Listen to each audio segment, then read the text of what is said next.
Tá todo mundo bem aí? Tudo jóia? Todo mundo me ouvindo? Ouvindo muito bem. Oi, Ricardo, Sim. tudo bom? Oi, Silvia.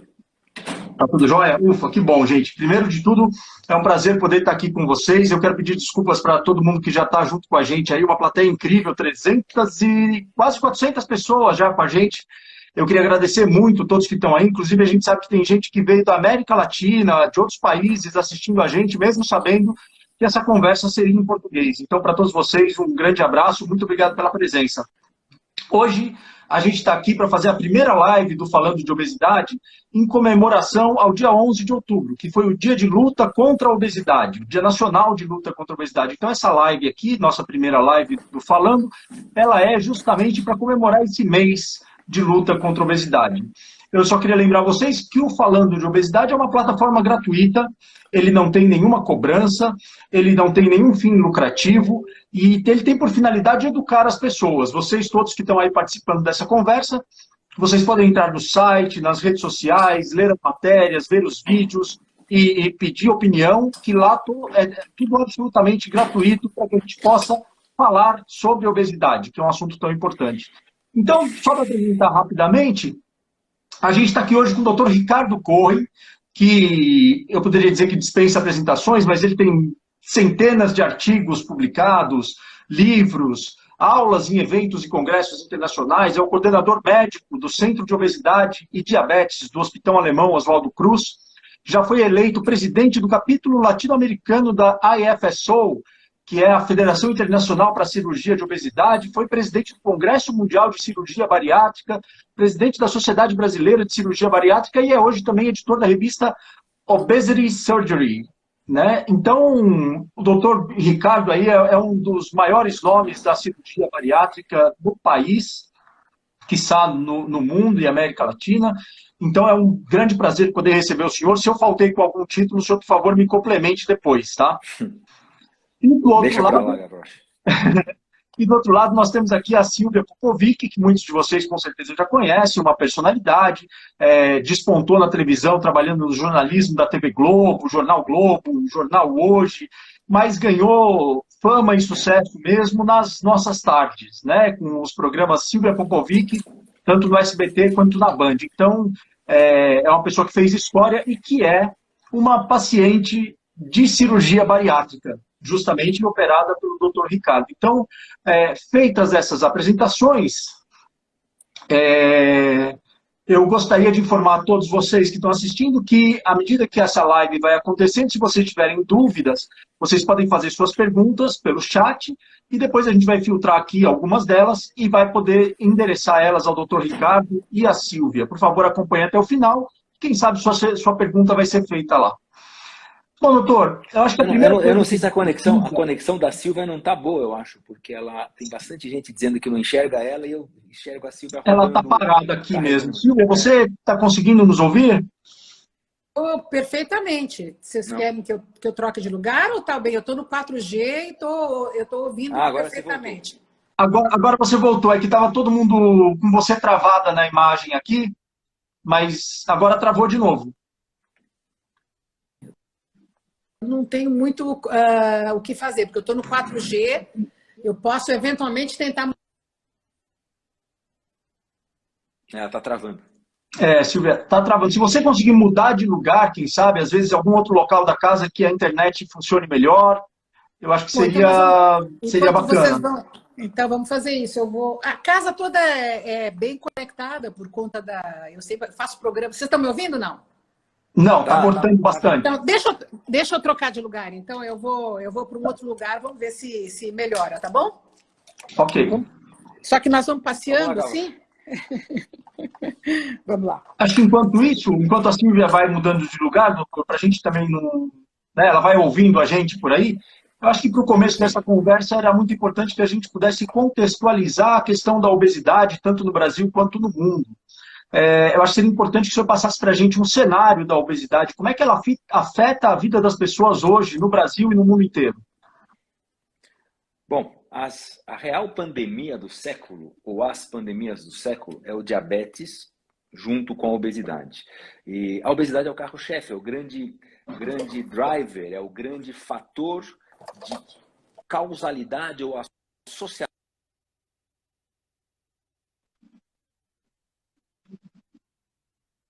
São doenças, obesidade é uma doença, obesidade não é uma questão de escolha, obesidade não é uma questão de doenças psiquiátricas, obesidade é uma doença que deve ser tratada. E a gente tem um exemplo muito recente agora. A pandemia do Covid-19, ela seguramente seria menos grave, a mortalidade seria menos frequente se nós tivéssemos o controle da obesidade. Porque fora a idade, fora aqueles pacientes com idade acima dos 70 anos, aqueles pacientes que mais tiveram forma grave do Covid ou tiveram mortalidade pelo Covid foram os portadores de obesidade. Então, para contextualizar algo, Gavroche, é uma doença? Não. Sim.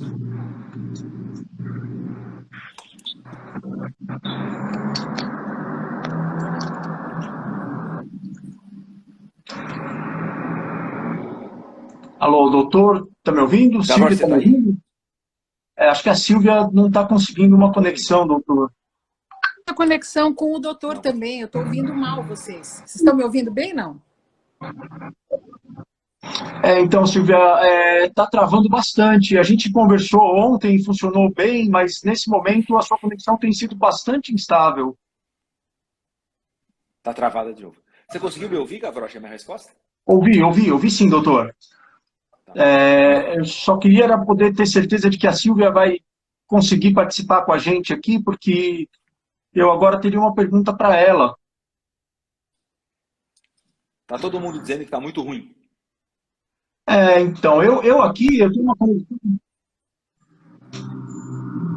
Senhor...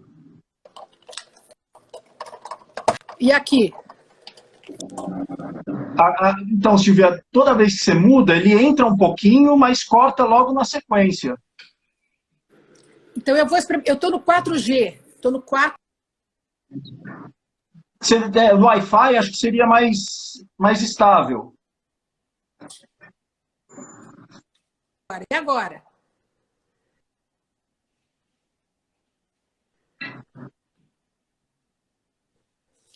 Como é que tá?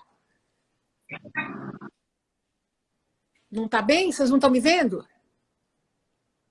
Não, tá bem recortado, Silvia. Tá desfocado e a voz travando. Gente, mas isso ninguém merece um negócio desses.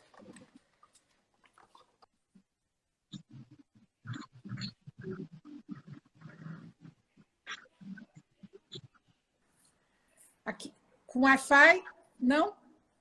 Sim ou não? No Wi-Fi, agora parece que vai, Silvia. Vamos ver. Tá ouvindo a gente bem? Estou ouvindo perfeitamente bem, mas eu estou estranhando muito, porque a minha casa inteira é conectada. Eu tenho um sinal bem alto de vamos ver pelo Wi-Fi, que parece que está funcionando agora. Então, só para a gente continuar, Silvia, você é um dos maiores cases de sucesso da cirurgia bariátrica no Brasil, né? Eu queria que você contasse para a gente quando foi que você percebeu que a obesidade era um problema para a sua saúde e como é que foi o seu processo de tentativa e erro, se você antes passou por dietas, remédios, tratamentos, até você poder se decidir pela cirurgia. Olha, antes de começar a responder, eu quero saber se vocês estão me ouvindo. Estão me ouvindo? Sim, agora melhorou bem. Sim, bem melhor, Silvia. Obrigado. Bem, então tá bom. Então vamos lá. Na verdade, é uma longa história, né? Eu fui todos os tipos de gordinha que acho que alguém pode definir. Eu fui a gordinha sexy, eu fui a gorda, eu fui a gorda que não se aceitava, depois eu fui a gorda que com a maturidade foi assumindo que o excesso de peso fazia parte da minha natureza, e a coisa foi indo até que eu tentei muitas vezes emagrecer, muitas vezes eu conseguia, outras vezes era uma dança que ia, voltava, perdia 15 quilos, engordava 20, enfim, é uma história que toda pessoa que é acima do peso conhece, quer dizer, muitas tentativas, muitas frustrações, porque você consegue emagrecer, depois você engorda, até que quando eu cheguei aos meus 60 anos, eu tive um insight, porque eu sou filha de um pai que tem 90 anos. Eu tinha 60, ele tinha 90, e ele estava inteirão, e está inteirão até hoje. E eu sou uma mãe tardia também. Eu sempre me pus desafios na vida, assim. Eu fui mãe aos 45 anos, de repente, quando eu fiz 60, eu falei, gente, se eu tiver que envelhecer com esse sobrepeso que eu estou agora, eu não vou eu não vou ter uma vida boa, eu vou ter uma vida com qualidade ruim. Eu posso até sobreviver, mas eu vou sobreviver e não viver plenamente como eu vejo que o meu pai está vivendo e como eu poderia viver também. Foi aí então que eu enfrentei os meus medos, porque são grandes os medos. E aí tive a sorte de encontrar o Dr. Ricardo Cohen, que é um médico que, como você apresentou no começo, além dele ter uma expertise como cirurgião extraordinária, respeitada pelos colegas, né, por ser rápido, preciso, experiente, ele é um cara que publica, ele é um cara que valoriza os resultados feitos não só aqui como no mundo. Então, cientificamente falando, eu me senti acolhida e o meu marido, Marcelo, que é médico, falou, olha, se tiver que ser com alguém, vamos fazer com o Ricardo, porque eu sinto que ele tem muita consistência. E é a nossa vida, quer dizer, eu sempre fui, né, eu tinha esse problema de muitos anos. Foi então que a gente marcou uma hora e eu percebi que depois de todas as tentativas, né, a cirurgia bariátrica se apresentava como uma alternativa segura, porque eu também não estava afim de correr riscos desnecessários, e que tinha lá um monte de perguntas, e nós vamos falar desses medos todos aqui hoje. Mas foi nesse momento, né, quando eu percebi que eu queria viver mais 30 anos, o último terço da minha vida, com qualidade de vida. Né, queria viver os meus 30 anos plenamente, sem dor no joelho, sem dor no lado, sem dor na sola do pé, sabe, eu não aguentava mais a questão da mobilidade, não aguentava mais. Eu faço muitas viagens para fora do Brasil, Gavroche, é uma coisa que eu sempre gostei, eu andava 2 quarteirões, eu tinha que me alongar, não tinha mais a mobilidade. E isso tudo eu reconquistei. Eu hoje sou uma outra pessoa e quero muito falar para as pessoas que estão neste momento nos ouvindo, né? Nós temos aí quase 1000 pessoas nos ouvindo, que a cirurgia bariátrica é uma cirurgia que te resgata para a vida. Mas não é só para beleza física, é para a saúde, é para a mobilidade, é para a jovialidade, é para poder pôr uma calça de couro justinha, é para poder se gostar, se olhar, se sentir magrinha, é para poder cruzar a perna como eu estou cruzando aqui. Se você se reencontra com você, com o corpo, com alguém que estava lá escondido atrás de um edredom de gordura, de uma cobertura, né, que estava lá protegido ou não. O fato é que ao longo dos anos você vai criando aquele negócio que vai crescendo, quando você vai ver, você nem sabe mais quem você é. Mas estou falando demais, deixa eu parar de falar, porque eu me animo quando eu vejo o Ricardo aqui, eu fico até emocionada, porque realmente a minha vida é outra hoje, 4 anos depois. Muita gente me pergunta o tempo todo, eu tenho certeza que muitas das pessoas que estão aqui são seguidoras minhas, que sempre me perguntam, mas Silvia, por que você não engordou? Mas Silvia, o seu cabelo, como é que não caiu? Mas Silvia, você isso e aquilo. Então, nós vamos falar de tudo isso hoje, temos tempo. Legal, legal. Eu vou retomar, então, um pouquinho dentro do que a Silvia estava conversando, doutor, e perguntar para o senhor justamente desse processo. Muitas pessoas passam por dietas, vigilantes do peso, exercícios, tentativa de reeducação alimentar, enfim, existe aí uma infinidade de tratamentos até que a gente possa chegar numa cirurgia, né? E sempre surge aquele estigma de falta de vontade, de fraqueza. O que de verdade acontece com o corpo do ser humano que impede ele de emagrecer muitas vezes? Vamos lá, Gavrocha. Como eu comecei, obesidade não é uma escolha, é uma doença. E essa doença tem uma base da pirâmide muito larga, que é de origem genética. A coisa vem de gerações anteriores e é transmitida geneticamente. Existem alguns estudos que mostram marcadores genéticos muito presentes e fortes na grande maioria dos pacientes portadores de obesidade. Dieta e atividade física, esse velho binômio que se prega há décadas, é uma falácia para tratar a obesidade. Mas, para a gente conseguir prevenir a obesidade, então pacientes que têm história genética, que começam desde a sua infância e adolescência a prevenir a obesidade, porque sabem da sua história genética, é uma ferramenta muito importante a ser empregada. Eu não sou contra a atividade física e dieta, porém, para tratar a obesidade, a gente precisa de uma intervenção. E intervenção não é só cirurgia, intervenção é medicação também. E nós teremos os pacientes que responderão muito bem à intervenção médica, quer dizer, médica clínica, medicação, tem os seus pacientes, os remédios estão melhorando cada vez mais, e um bom percentual de pacientes não responderá ao melhor tratamento clínico e serão submetidos à cirurgia. A cirurgia não é o último recurso, a cirurgia não é a bengala de quem falhou e não é a alternativa do preguiçoso. É a mesma coisa que dizer o seguinte, se um homem tem um câncer de próstata, retirar a próstata é um sinal de fraqueza. É a melhor indicação para ele, sem dúvida. Então, se o indivíduo falhou no tratamento da obesidade com a melhor medicação disponível a ele e for indicada a cirurgia, é um tratamento que deve ser comparado à retirada de uma próstata, de uma mama, de um estômago por câncer. Então, nós estamos tratando de uma doença. E, de novo, a pandemia da Covid mostrou que tratar a obesidade é fundamental, porque nós teríamos UTIs mais vazias. No mundo inteiro, não é só no Brasil, nós teríamos menor mortalidade, menores formas graves da doença. Então, a gente precisa levar a sério isso. São doenças que devolvem, o que a senhora coloca muito bem sempre, devolvem a vida em quantidade com muita qualidade. Isso não é o depoimento da Silvia. Isso já foi publicado em estudos com mais de 25 anos de segmento na Suécia, não é nosso. Na Suécia é mais fácil fazer estudos populacionais. Eles mostraram que uma cirurgia para a obesidade, quando bem indicada, aumenta entre 3 e 5 anos de longevidade com qualidade.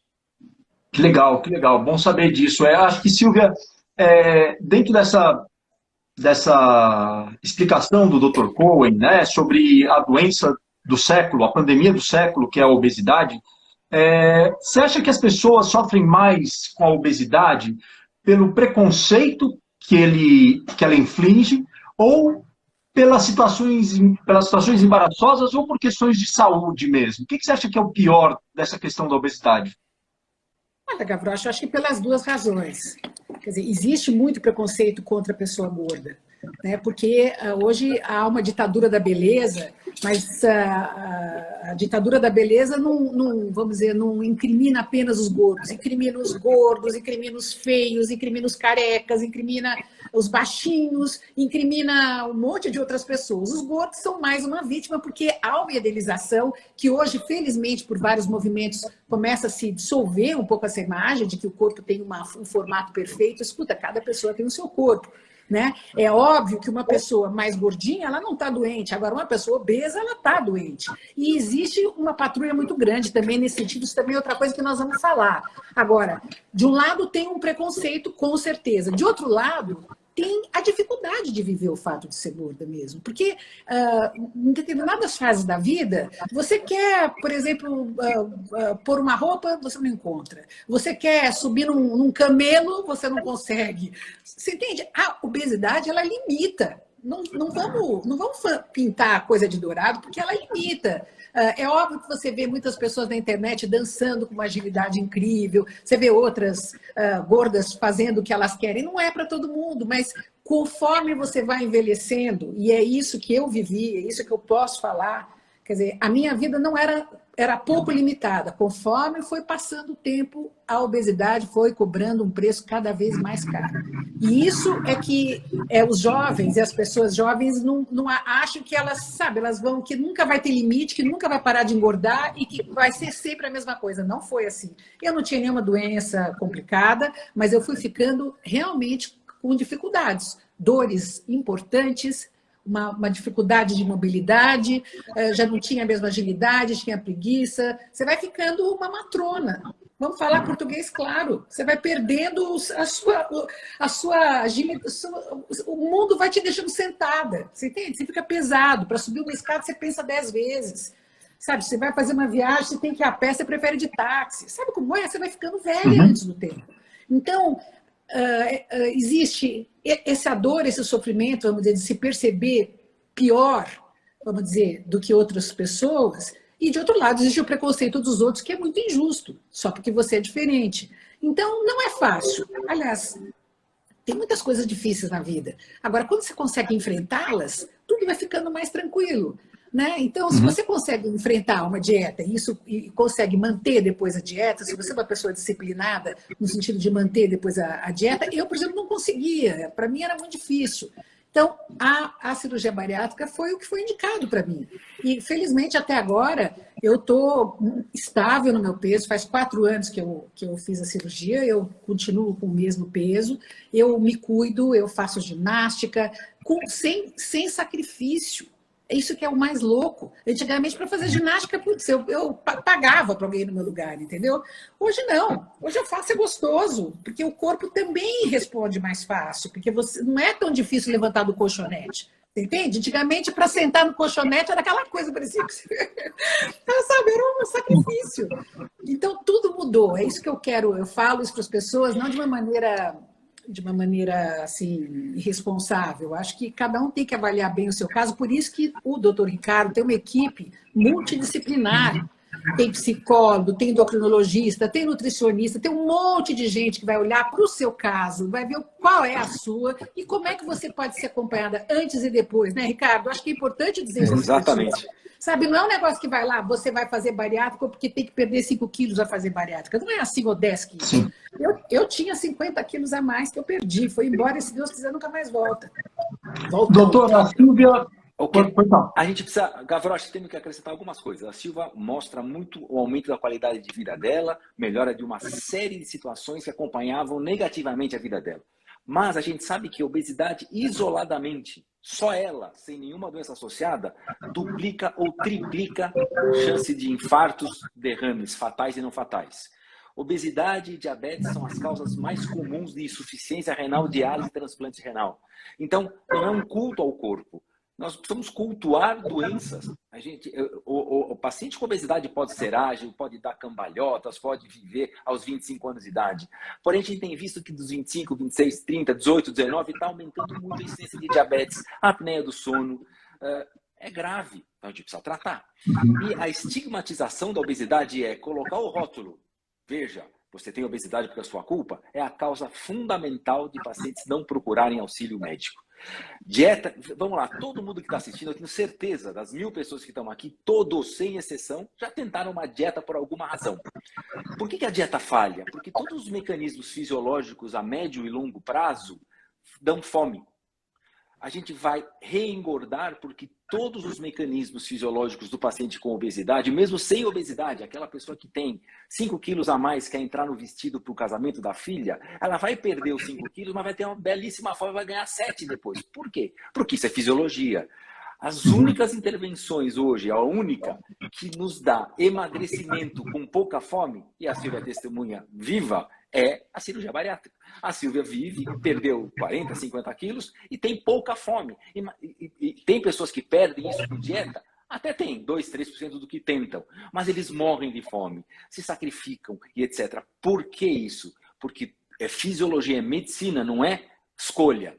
A fisiologia faz e empurra a gente a comer mais. Por isso que as pessoas dizem, eu fiz uma dieta de 6 meses, cetogênica, olhando para a lua num pé só, perdi 10 quilos, achei 15 depois. É assim, não é sua culpa. É a fisiologia que joga contra a gente. E essa estigmatização de dizer que as pessoas escolhem ser obesas é outra, entre aspas, sacanagem contra o paciente. Isso acontece porque a fisiologia joga contra nós.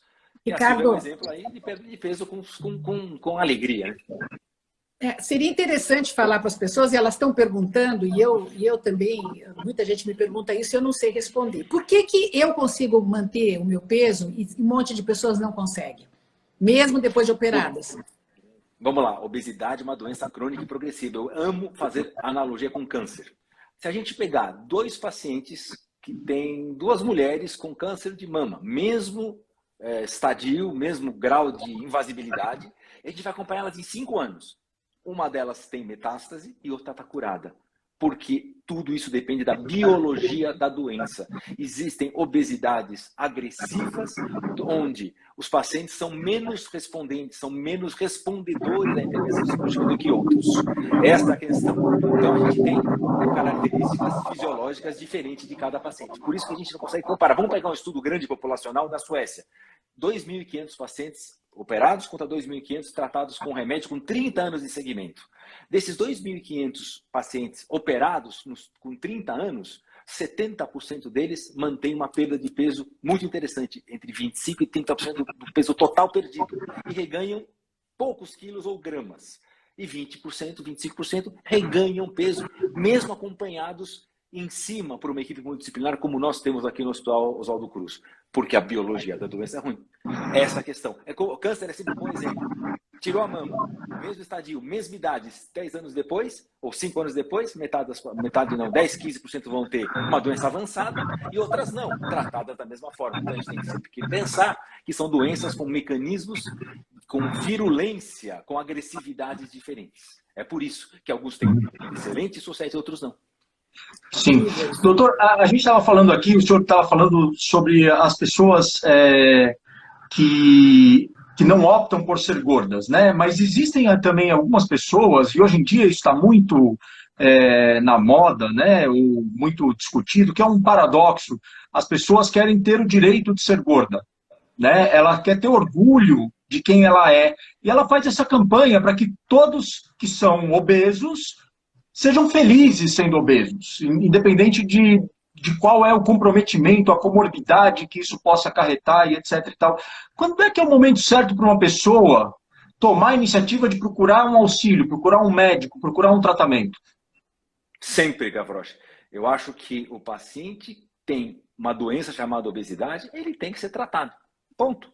E não é só a obesidade que interessa, não é o índice de massa corpórea, que é peso sobre o quadrado da altura, que o IMC, o famoso IMC, até 25 é o IMC normal, entre aspas, 25 a 30 sobrepeso, acima de 30 obesidade.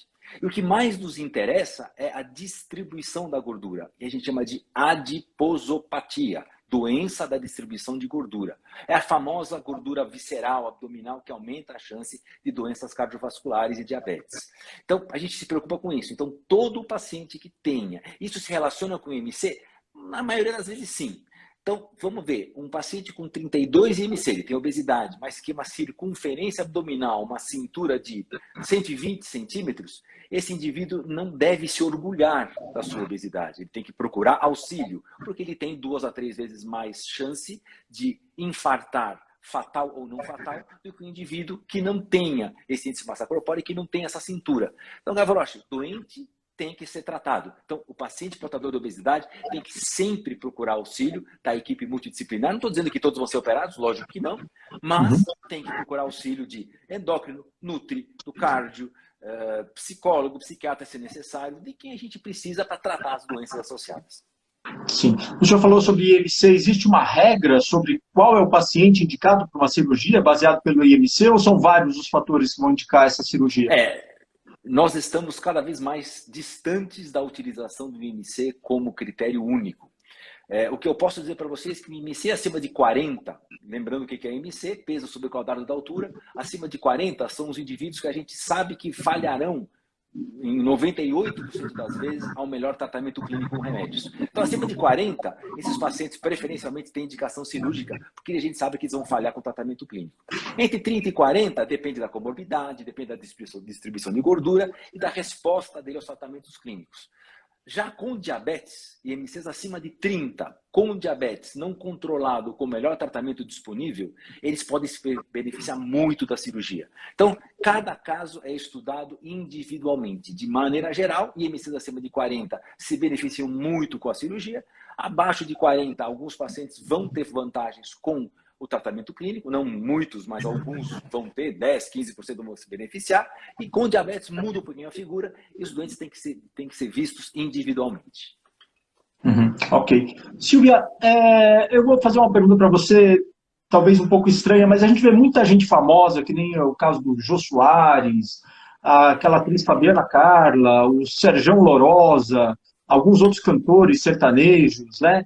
Que todos eles são admirados na forma em que eles estão. E em alguns outros casos, como foi o Leandro Hassum, por exemplo, que fez um emagrecimento também impressionante, e algumas pessoas, a gente chegava a ouvir dizendo assim, eu preferia ele gordo, eu preferia ele do jeito que ele era. Você chegou a enfrentar das suas fãs, de alguém próximo a você, dizendo assim, você estava tão bem do jeito que você estava? Como é que foi esse processo para você de ser uma nova pessoa para os seus amigos? E fãs, né, de muitos anos. Você sabe que nós, pessoas públicas, temos a audiência lá todo dia nos acompanhando. Eu faço televisão há 40 anos, então eu entro na casa das pessoas esses anos todos sem pedir licença, estou lá, né? Então o pessoal me acompanha, o pessoal me conhece desde que eu sou jovem, né? E muita gente achou que eu estava ficando feia, chega, é hora não vai ser bom para você. Quer dizer, as pessoas todas, com carinho, muitas vezes, né, emitiam os seus julgamentos e as suas avaliações, mas a primeira coisa que o pessoal que está fazendo cirurgia tem que saber é que você não controla o seu emagrecimento. Você vai perdendo, vai perdendo, vai perdendo até uma hora que estabiliza. Então o pessoal falava, chega, eu falei assim, acho que não, porque meu corpo ainda está eliminando aquilo que não está bom para ele. Sabe? E as pessoas, não, mas você já mudou muito. Eu falei, mas não faz mal, eu vou mudar, vai ficar estranho, vou me adaptar, porque um dos meus grandes medos, e se eu preciso falar, a minha vaidade maior, até o Ricardo vai lembrar disso, o Ricardo estava me examinando, eu falei assim, mas eu vou virar uma bexiga vazia, uma pelanca vazia, eu tenho tanto para emagrecer. Lembra, Ricardo? Daí ele olhou para mim assim e falou assim, mas o que você prefere? Uma bexiga vazia? Porque o Ricardo fala as coisas na cara, ele é ótimo nesse ponto, ele diz bem o que ele pensa e você já lida com aquilo. Ele falou, mas o que você prefere? Uma bexiga vazia ou uma bexiga cheia de gordura? Aí, na hora que ele falou aquilo, eu falei, gente, eu tô uma bexiga cheia de gordura. Eu falei, acho que eu prefiro uma bexiga vazia, e depois eu vou fazer a cirurgia reparadora que precisar fazer. E foi o que eu fiz, né? Então, eu emagreci, sobrou pele, sobrou, ainda sobra, até na minha mão. Até minha mão hoje é diferente do que ela era, né? É um pouquinho mais pelancuda? É, mas não faz mal. Eu tenho 66 anos. Sabe, eu também estaria com pelanca na mão, vamos dizer, só não estava porque era um pãozinho inchado, era a bexiga cheia, entendeu? Então aí você fica aquela coisa toda esticadinha, quase japonesa, né? Você fica toda esticadinha, né? Então, a questão das pelancas, né? Falando em português rude, era uma fantasia que eu tinha. O corpo volta muito, mais do que você imagina, a pele ela vai se renovando, então ela volta. Outras coisas, eu fiz cirurgias reparadoras, fiz cirurgia no abdômen e fiz nos seios, e eu fiquei maravilhosa, eu achei que deu super certo. Gostaria de ter feito também no braço, na perna, daí você se anima, né? Dá vontade de puxar tudo, né? Como se alguém te puxasse aqui de cima, mas isso eu acabei não fazendo. Mesmo porque, sabe, eu acho que também tem uma hora que você tem que esperar estabilizar tudo e ver como é que você está ficando. Eu acho que eu fiquei bem. Agora eu entrei num outro momento das pessoas continuam dizendo, às vezes, eu preferia você gordinho. Eu falo, olha, sinto muito, não é uma questão de beleza, é uma questão de saúde.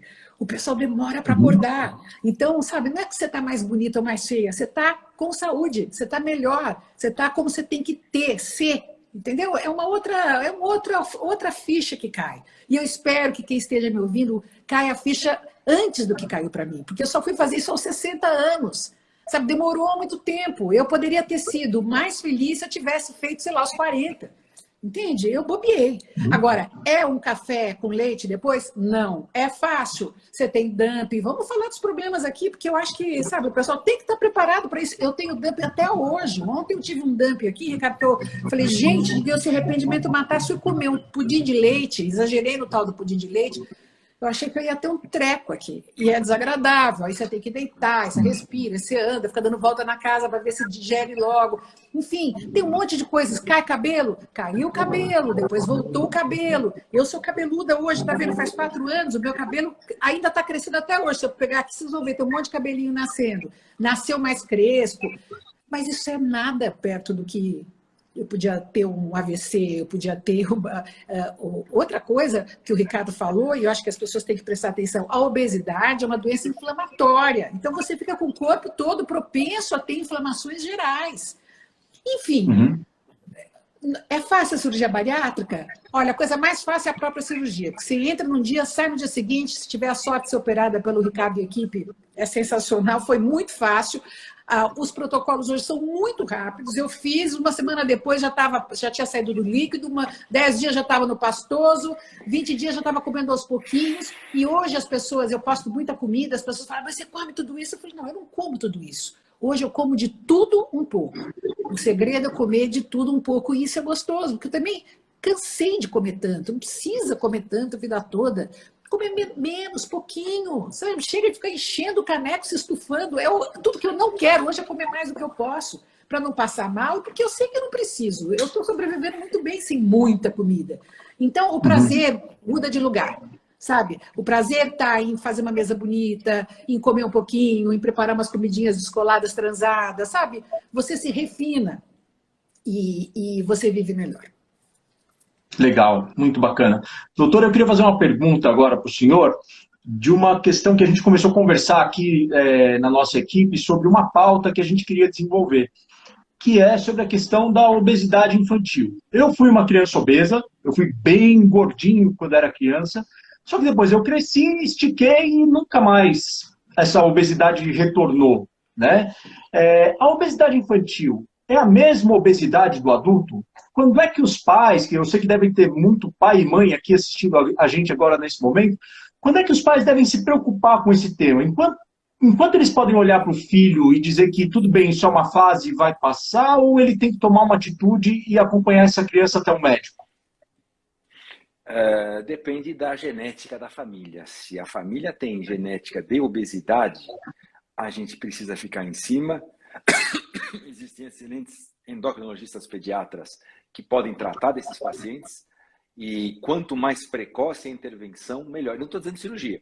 Intervenção é intervenção médica. Quanto mais precoce, melhor. Então, Gavroche, obesidade na criança, no adolescente. Para vocês terem uma ideia, o número de crianças e adolescentes, isso é um número norte-americano, que deve ser muito parecido com a gente, triplicou nos últimos 18, 19 anos num acompanhamento epidemiológico. Triplicou. A gente tem visto hoje pacientes, eu vejo pelo menos 2, 3 por mês no consultório, pacientes entre 15 e 16 anos com diabetes tipo 2, com obesidade. Eu não via isso há 10 anos atrás. E hoje a gente vê com muita frequência. Então, obesidade, num contexto de uma família que tem a genética da obesidade, acompanhamento médico imediato, sem dúvida nenhuma.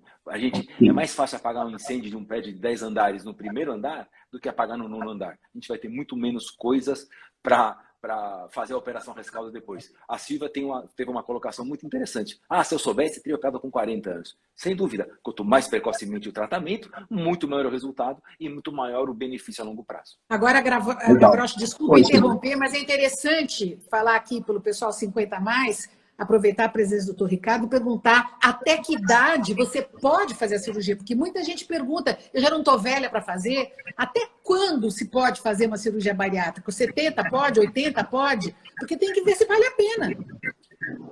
Exatamente, a gente tem que ver se vale a pena. Então, o que a gente faz hoje com os pacientes acima dos 70, 75 anos é ver caso a caso. Hoje, a média de idade tem se alongado cada vez mais. Seguramente já nasceu o indivíduo que vai viver 120 anos. Ele está entre nós já. Da nossa geração, acho que a gente tem visto esticar esse tempo de sobrevida. Então a gente tem pacientes, meu paciente mais idoso, operado, ele tinha 82 anos. Por que ele tinha 82 anos? Operado, ele ia correr e caminhar na cidade universitária, no pós-operatório, e ele morreu com 90 anos atropelado. Ele não morreu e foi operado. Então, só que ele vivia tão feliz, muito feliz e etc. Então, a gente não tem limites de idade. Óbvio que a gente vai ver no indivíduo entre 70 e 80 anos o custo, não o custo financeiro, o custo-benefício médico para esses pacientes. Se a gente consegue dar mais benefício a ele. Ontem eu vi uma paciente de 70 e poucos anos de idade, eu vi alguém que disse aqui, foi operada com 71 anos de idade. Parabéns, ela vai se dar muito bem. Operar uma senhora de 72 anos de idade que tinha um andador. Ela tem 6 meses de pós-operatório porque ela tinha um grande problema no quadril. Ela continuou com o problema do quadril, mas com 30 quilos a menos. Ela não precisa mais do andador, ela ri daqui até aqui. Então a gente não tem limites de idade pré-concebidos. Nas resoluções do Conselho Federal de Medicina está 70 anos. É um número arbitrário colocado lá há 20 anos. A ciência mudou muito. A gente progrediu muito no conhecimento da cirurgia e no acompanhamento a longo prazo. Então, na prática, os limites de idade serão dados pelo médico que vê o paciente e analisar as vantagens e desvantagens do procedimento para esse paciente, independente da idade. E é o mesmo para os mais jovens. Mais jovem é uma coisa. 14, 15 anos de idade, a gente opera assim. O meu menor de idade é de 11 anos, mas ele tinha apneia do sono aos 11 anos, diabetes tipo 2 aos 11 anos de idade. Eu vejo esse menino até hoje. O menino, hoje ele tem 28 anos, ele operou 17 anos atrás. Ele é outra pessoa, sem diabetes e sem apneia do sono e feliz da vida. É uma exceção total? Total. Eu não operei em quase 8 mil casos operados. É muita exceção. Agora, a gente tem visto adolescentes entre 15 e 18 anos cada vez mais serem operados porque não conseguem controlar a obesidade e aparecem muitas doenças associadas a eles. Final da história, limites de idade não são estritos, são analisados caso a caso. Ok. Eu agora vou começar a fazer algumas perguntas que foram feitas pela nossa audiência, porque a gente também já está se aproximando aí do finalzinho da nossa conversa, e o senhor tocou num ponto muito importante, que praticamente todos questionam quando se fala sobre cirurgia. Eles têm medo da cirurgia. Qual que é o grau de segurança que a gente tem hoje para uma cirurgia bariátrica ou um procedimento endoscópico? Por que as pessoas têm tanto medo e é justificado esse medo? Acho que medo é justificado, né? Todo mundo tem medo do desconhecido, sem dúvida nenhuma. O indivíduo que não tem medo, eu mandaria para uma avaliação psiquiátrica, porque ele é um psicopata. Mas, na primeira parte, cirurgia bariátrica é tão segura quanto a retirada de uma vesícula. O índice de complicações está em torno de 3 a 4%, e o índice de mortalidade em equipes experientes, 0,1%. Vamos fazer uma comparação com bypass coronariano? A mortalidade do bypass coronariano é de 11%.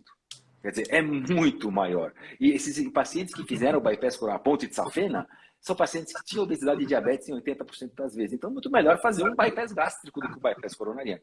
Então, as complicações e mortalidade são comparáveis hoje em centros com experiência, com alto volume, com uma equipe multidisciplinar pronta para ajuda, muito pequenas. São cirurgias muito seguras. Então, realmente, medo é a causa mais frequente de não procurar a cirurgia. Mas tirem o medo da cabeça, porque são operações seguras, são pacientes que estão de volta no dia seguinte para casa, 7 a 10 dias estão dirigindo na sua vida normal. Eu opero bastante médico. Na cirurgia de ontem, eu estava no centro cirúrgico, na sala ao lado, um colega ortopedista que eu operei uma semana operando na sala ao lado. Ortopedista arranca osso, faz esforço na cirurgia deles. Então, a gente consegue devolver o indivíduo à sua vida normal 7 a 10 dias. Então, com muita segurança. Então, tirem o medo da cabeça. Pacientes que têm indicação cirúrgica, operados com uma equipe experiente, são indivíduos que têm sucesso com segurança. Muita gente ficou curioso sobre qual foi a técnica utilizada pela Sílvia para ela ter tido esse sucesso também. O senhor acha que, se o senhor puder explicar rapidamente, inclusive a diferença entre cirurgia bariátrica e metabólica, e se a técnica utilizada faz realmente diferença no pós-operatório, né? Se o senhor pudesse contar da Sílvia como é que foi. E a Sílvia também, se quiser contar um pouco dessa história. Bom, as técnicas mais realizadas no Brasil é o bypass gástrico, que é a redução do estômago mais o desvio da primeira porção do intestino. É a operação mais conhecida, eu digo conhecida do ponto de vista médico, de como ela funciona e dos seus resultados a longo prazo.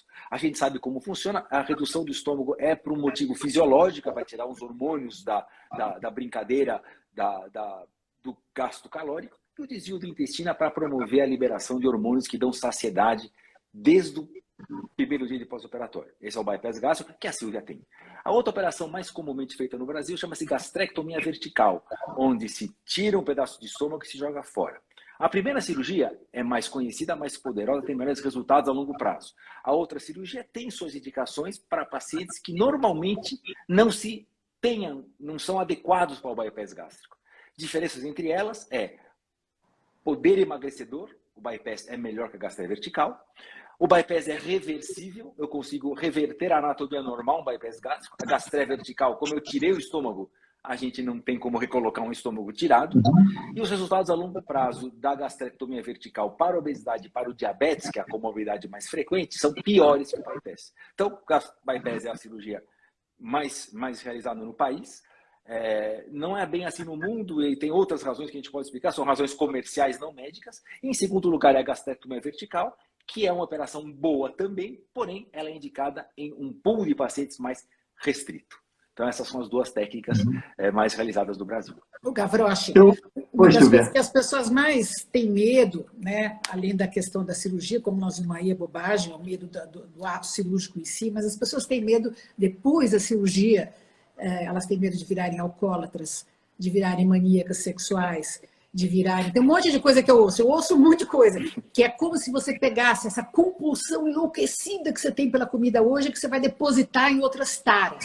Vai virar vai virar uma pessoa que vai fazer sexo com qualquer um que aparecer na frente. Tem gente que tem, eu ouço muito isso, por isso que eu estou trazendo para essa nossa conversa, porque é uma fantasia um pouco que ninguém fala muito, mas que a gente deve dizer aqui, conversar aqui e ouvir o doutor Ricardo. Isso é verdade, doutor Ricardo? As pessoas que fazem a cirurgia viram alcoólatras ou viram maníacas ou compradoras compulsivas? Quer dizer, a gente pega a compulsão e passa para outra coisa? Para de Olha, eu vou responder em nome do nosso psiquiatra aqui, que chama-se Adriano Segal, e o Adriano Segal já foi coordenador do ambulatório de obesidade do Estudo de Psiquiatria e da endócrina lá do HC, da Faculdade de Medicina da USP, e ele é categórico com milhões de referências bibliográficas que embaseiam ele. Não há troca de compulsões, ponto. Isso não existe. Não sou a melhor pessoa para discorrer sobre o tema, Silvia, mas o resumo é esse, não há troca de compulsões. Álcool é uma coisa interessante. O indivíduo que já tinha o hábito de não ser alcoólatra, mas ele tinha o hábito de beber, por algumas razões fisiológicas e psiquiátricas, ele vai aumentar a bebida. A bebida aumenta o poder, no homem principalmente, é um símbolo de status, é um indivíduo que emagreceu, ganhou autoestima, ficou mais bonitão. A bebida vai trazer um conforto maior à nova personagem que ele está assumindo. Então, o indivíduo que bebe em quantidades não moderadas, bebe bastante no pré-operatório, a gente manda para a avaliação psiquiátrica do Adriano e da equipe, que ele trabalha conosco aqui no Oswaldo Cruz, e aí esses indivíduos têm que entender que eles têm que sair do álcool, eles têm que diminuir isso. Não existem proibições estritas, tudo que é proibido e restrito para o ser humano, a gente vai dar um jeito de pular e ir atrás e fazer o proibido. E a gente tem que tratar esses indivíduos antes. Então, álcool é inimigo de qualquer coisa. Inimigo também do emagrecimento a longo prazo com a cirurgia. Então, o que eu sinto álcool, que quando... Eu sinto hoje é que se eu bebo menos... Fica mais alegre. Fica rápido, mas o álcool sobe mais rápido. Mas você não era uma consumidora contumaz de álcool. Estou falando daqueles pacientes que tomavam 2, 3 cervejas ou uma garrafa de vinho por dia. Esses indivíduos têm que entender que o álcool tem que diminuir porque ele vai piorar. Isso a gente tem comprovação científica, vai piorar. Outro dado que a gente queria trazer aqui, que alguns colocam que aumenta o risco de suicídio após cirurgia bariátrica. Se a gente comparar com a população com obesidade, eu podia ser sacana e dizer os pacientes com obesidade se suicidam muito mais. Mas não é verdade. Dependendo da comorbidade psiquiátrica que qualquer indivíduo tenha, com obesidade, sem obesidade, etc., ele vai ter uma propensão maior ou menor para suicídio. Então, a cirurgia bariátrica não aumenta a chance de suicídio. Agora, pacientes com comorbidades psiquiátricas, que tem o que a gente chama de ilação suicida, ele sendo gordo, magro, amarelo, azul, branco, tem que ser tratado por um psiquiatra. Então, ponto. Mas é uma coisa que a gente tem que ficar atenção. Uma coisa que eu quero chamar a atenção. Um remédio chamado Acomplia, não sei se alguém lembra disso, há 10 anos atrás, era um remédio que agia nos receptores canabinoides do cannabis. E dava uma perda de peso muito legal, de 15%, 13% em 6 meses. Tinha 5% ou 4% de suicídios que foi tirado do mercado. E não é cirurgia. Porque sabe o que eu acho? Mexia com mediadores químicos, então não tem nada a ver. Sabe que eu acho que a pessoa que for decidir fazer uma cirurgia bariátrica é uma decisão tão íntima, tão importante, que quanto menos ela ficar falando para o mundo que ela vai fazer, ouvindo a opinião de um monte de gente, é melhor. As pessoas, sabe, tem muita gente que palpita, tem muita gente que tem inveja, tem muita gente que tem inveja, inclusive, da sua decisão, da sua atitude de ir lá e resolver mudar a própria vida. Então, tem sabotadores às nossas voltas, às vezes que a gente acha até que a gente que gosta da gente, mas não gosta não. Então, quando você toma uma decisão dessas, ouça quem entende, vai no médico, para de ouvir a vizinha, sabe? Eu acho que a gente está aqui, eu acho que essa oportunidade, Gavroche, que você está dando aqui para as pessoas é maravilhosa. Vamos ouvir um médico, vamos ouvir alguém que viveu isso, e informação tem que ser boa. Porque há muita sabotagem nesse processo. Eu vivi isso, muita gente fala, você está louca, você é linda assim. Você vai falar, mas não se trata disso, sabe? Se eu fosse começar a ouvir todo mundo, eu não tinha ido buscar o nascimento da Ana com 45 anos, que a Ana nasceu com 45, eu não teria ido fazer a cirurgia bariátrica com 60, eu teria sucumbido aos sabotadores invisíveis que todos nós temos às nossas voltas. Vamos falar português claro aqui. Essa é uma cirurgia que pode te resgatar muitas coisas importantes, né? A mais importante delas é a saúde, mas é uma perspectiva de vida maravilhosa. Eu tenho agora mais 30 anos pela vida que eu estou uma nova Silvia. Eu tenho prazeres que eu não podia usufruir antes. Eu tenho conquistas hoje que são em função de meu corpo estar mais leve. Então, sabe, foca no que você quer, para de falar com todo mundo, vai no médico, ouve e pronto. E aí você toma a sua decisão de acordo com os seus fantasmas, os seus medos, sabe? E aí vai. Porque esse assunto, sabe, Ricardo, eu vejo que envolve muito isso. Toda vez que você fala que você quer mudar, Perfeito. isso ameaça o status quo geral. Se você fala que você vai querer emagrecer, todo mundo teme isso, de certa maneira. Não por você, mas teme o poder que você pode ter. Tem esse lado psicológico muito, muito grande das pessoas que têm coragem de mudar. Vai por mim, que eu estou falando uma coisa que eu falo para minha filha. Eu vou, então, fazer a última pergunta, porque a gente já está em cima do tempo. Eu gostaria que o doutor Ricardo respondesse. Vou matar 2 coelhos numa cajadada só, da nossa audiência, e depois vou pedir para a Sílvia também encerrar a participação, e aí a gente amarra tudo. Doutor, tem muita gente aqui, mas muita gente falando que ou já fez a cirurgia e reganhou peso, ou reganhou peso e quer saber se pode fazer uma segunda cirurgia bariátrica, se ele é elegível a fazer de novo uma cirurgia. É possível fazer isso? E como é que a gente controla essa questão do reganho de peso? Vamos lá, eu vou repetir. Obesidade é uma doença crônica e progressiva com diferentes características biológicas. Cada um tem a sua obesidade, sua agressividade que veio da genética. Esses pacientes que têm reganho de peso, vamos ter que ser quantificado o reganho de peso. O indivíduo que tinha IMC de 50 passou para IMC de 28, 30. E hoje está com 32 IMC, porque ele reganhou 10, 15 quilos, mas ele tinha 200. Esse indivíduo está com todas as suas vantagens ainda na cirurgia. Esse ganho de 15, 20 quilos não vai mudar a vida dele. Nada.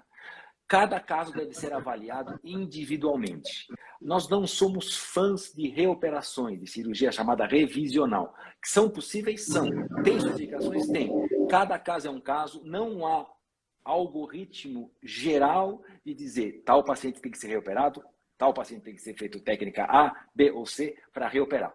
Mas, primeiro, paciente que tem reganho de peso tem que procurar um centro como o nosso, que tenha todos os profissionais juntos, ser avaliado pelo endocrinologista, pelo cirurgião, pela nutricionista, identificar a causa do reganho, se é biologia da doença, se é algum erro comportamental, ou se é até uma falha da cirurgia anatômica, ser operado se tiver uma falha anatômica e ser tratado com medicação. Hoje temos medicações muito poderosas que funcionam, nós estamos pesquisando isso aqui no nosso hospital, funcionam muito melhor no doente operado do que no não operado. Exemplo, um paciente que perdeu 50 quilos, depois de 10 anos ganhou 10 e o diabetes voltou. Estou chutando.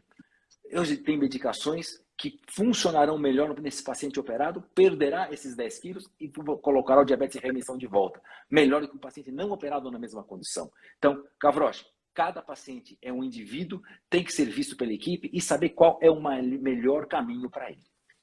Ok, Sílvia, você pode dar algumas palavras para a gente? Queria agradecer a presença de todos vocês, nossos seguidores, o pessoal todo que está aí acompanhando, e dizer que eu sou muito solicitada sempre para contar como foi essa mudança na minha vida, e se eu me arrependo, ou como é que, sabe, tem muita pergunta. Eu acho que a gente devia fazer várias lives dessas, porque a cada tempo as pessoas têm... nas minhas redes sociais, por exemplo, eu só ficaria falando disso. Eu recebo no meu direct, mas assim, pelo menos, sei lá, 20, 30 perguntas todos os dias sobre esse assunto, porque tem uma demanda grande, as pessoas querem saber. E as pessoas querem saber como elas podem viver melhor. No fundo, eu acho que está caindo a ficha para todas as pessoas de que elas podem buscar ajuda, que elas podem viver melhor, que não tem que conviver com diabetes desenfreado, que limita a sua vida social, limita tudo. Quer dizer, por que eu tenho que estar carregando 50 quilos a mais se eu posso estar com saúde, né? Hoje, muito mais leve, muito mais disposta, dormindo melhor e sem dores do corpo como eu tinha. Então, eu recomendo a cirurgia bariátrica, mas mais do que tudo, eu recomendo que vocês procurem um bom médico, um grupo aí na sua cidade, no seu estado, porque com certeza hoje, né, Ricardo? O Ricardo lidera um serviço aqui em São Paulo que é exemplar, mas ele é professor, quer dizer, ensinou já... Sabe, o Brasil inteiro está cheio de gente boa fazendo isso também. Então, acho que as pessoas tem muita gente boa, realmente. Tem muita gente boa. Vamos procurar quem entende disso. Não, sabe, pergunta, vai atrás, enche os médicos com as suas questões e vai buscar uma cirurgia que resgata a saúde antes de qualquer coisa. E saúde é vida, né? Quer dizer, eu acho que... Sabe, vida, sobrevivência não é vida boa. Sobreviver, você pode sobreviver muito mal. Agora, vida com saúde, não tem preço isso. Enquanto a gente estiver por aqui, vamos tentar viver bem. Perfeito. Ok. Bom, então, em nome do canal Falando de Obesidade, eu gostaria de agradecer muito a presença de todos vocês que ficaram aqui com a gente. A gente chegou a ter mais de 1.300 pessoas conectadas, ouvindo aqui tudo que o doutor Cohen tinha para falar, da parte técnica, de conhecimento científico dele, e muito do que a Silvia tinha para compartilhar sobre a sua experiência pessoal desse emagrecimento que foi tão saudável para ela. Gostaria de convidar todos a seguirem o nosso perfil do Instagram, acompanhar o nosso site também, falandodeobesidade.com, e lá também temos todas as outras redes sociais. Lembrando que o Falando de Obesidade é um canal gratuito, sem fins lucrativos, e que a gente só quer que você esteja lá para a gente poder conversar sobre obesidade. Muito obrigado a todos, uma boa tarde. Tchau, pessoal. Obrigado, Silvia. Tchau, tchau. Obrigada a você, Ricardo. Tchau, Gavroche. Tchau.